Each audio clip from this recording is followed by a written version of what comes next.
What are the best mazes at Halloween Horror Nights 28? Let's rank them from worst to best. What's going on, Mouse Nation? Morty Mouse in the house, and welcome back to my channel. Today, we're going to be ranking the Halloween Horror Nights 28 haunted houses from worst to best. But before we get started, make sure that you like this video, share it with your friends, and of course, subscribe.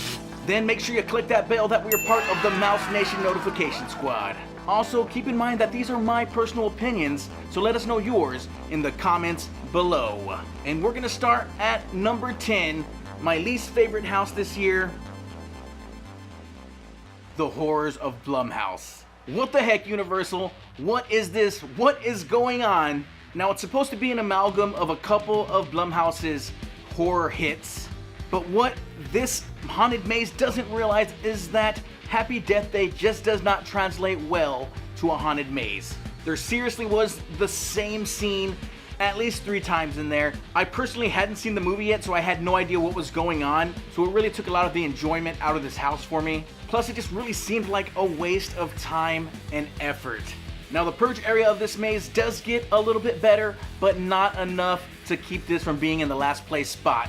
Now, at number 9, we have Halloween 4, The Return of Michael Myers. I love the Halloween movies. I also love Michael Myers. But if we're gonna be real honest, him as a character, he's just not scary. Hulking, yes. Weird mask made from William Shatner's character in Star Trek, painted over white, yes. Yes, that's a real thing. Go look it up. Not right now, but after this video. This house just turns out to be a little bit of a bore, and that puts this horror icon's maze second to last on our list. Now at number 8, the rest of these mazes take a huge jump up when it comes to the quality of the set pieces in these houses. At number 8 is Carnival Graveyard, Rust in Pieces. Love that pun. I absolutely love this maze the moment I walked into it. The sets are outstanding, and as someone who fears clowns, I really expected this to be at the top of my list. But there weren't really that many clowns. But there are a lot of killer carnies who want to take swift action for us trespassing on their property. Now, there was just so much potential here with all of the rusted and decaying carnival attractions, but it just couldn't cut it when it comes to the fear factor. And I think that's what's most important in a haunted maze. Now, I want to make it a point to you guys that you know that the rest of these houses on this list are like within a hair of each other. They're so good. I enjoyed every single one of them, and it was really tough making the decision on these final 7. So here it comes, number 7, Seeds of Extinction. This house has one of my favorite scenes where you're walking on a slanted roof, and it has some very creepy carnivorous plants as well. But plants are only so scary in this post-human, post-apocalyptic wasteland, now overgrown with all this mutated vegetation. At number 6, we have Scary Tales Deadly Ever After, and on paper this really should be much higher on my list. It starts out with a witch coming at you from on top of a castle, which is amazing. In this haunted maze, the Wicked Witch of the West curses the entire fairy tale realm, and even your favorite heroes are now turned into gruesome, monstrous beasts. Keep in mind that Scary Tales has no happy ending, at least not for you. At number 5, we may have some uproar, but I don't think that popularity should be more important than fear factor in these mazes. And for that reason, at number 5 comes Stranger Things. The set pieces were perfect and everything was so well done. It really felt like we were in the TV show and even in the Upside Down itself. But the major issue for me was that there was really only one monster, the Demogorgon, but he really just isn't that scary, and he's the only monster in the entire maze. Everything else is really just jump scares from normal humans. If you are enjoying this countdown, then make sure that you like, comment, share, and subscribe. Coming in at number 4, we have Trick or Treat. Don't break those Halloween traditions because Sam is back and he's ready to terrorize anyone who does. Now, I got to experience this maze with no one in front of me. I just had my 2 friends behind me over from Florida Fanatics. Thanks, guys, that was a blast. And I really felt totally immersed in this movie, in this haunted maze, and all these set pieces are righteous.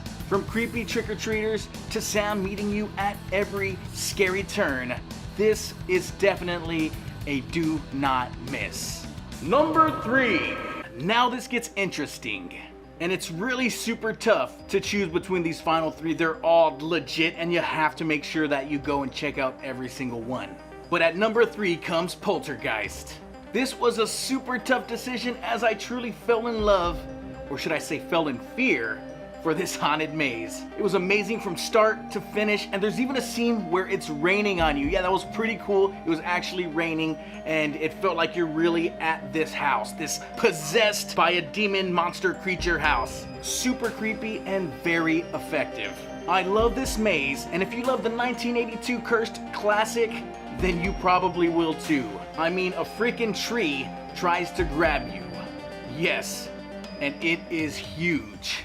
At number 2, we have Dead Exposure Patient Zero. And damn! Any other year, this would be at the top spot for sure. This is a sequel to the fan favorite 2008 Haunted Maze at Halloween Horror Nights, Dead Exposure. In this sequel, you're dropped into 1982 Paris in the middle of a horde of flesh-eating undead. The kicker is, there is no light. Why is there no light? Because you're taken in by the military and given a vaccination that has one terrible side effect. It makes you completely blind. My absolute favorite scene from any of the houses is in this maze. Hint, you're in a subway car. Yep, still creeps me out. It doesn't matter anyways, blind or not, they will find you. And at the top spot, number one, my personal favorite maze at this year's Halloween Horror Nights, Slaughter Cinema. Yes, yes, yes! Let's go to the movies and watch some B-movie horror flicks. No, wait, let's actually be a part of them. You are the star.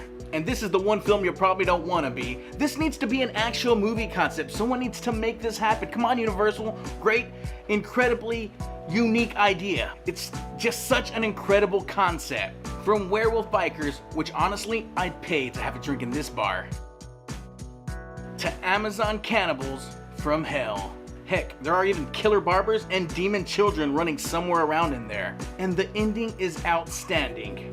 This is my absolute favorite house this year, and if there's one that you shouldn't miss, this is it. What do you guys think? Do you guys agree with my list? Let us know in the comments below, and if you don't, let us know your top 3 haunted mazes at this year's Halloween Horror Nights.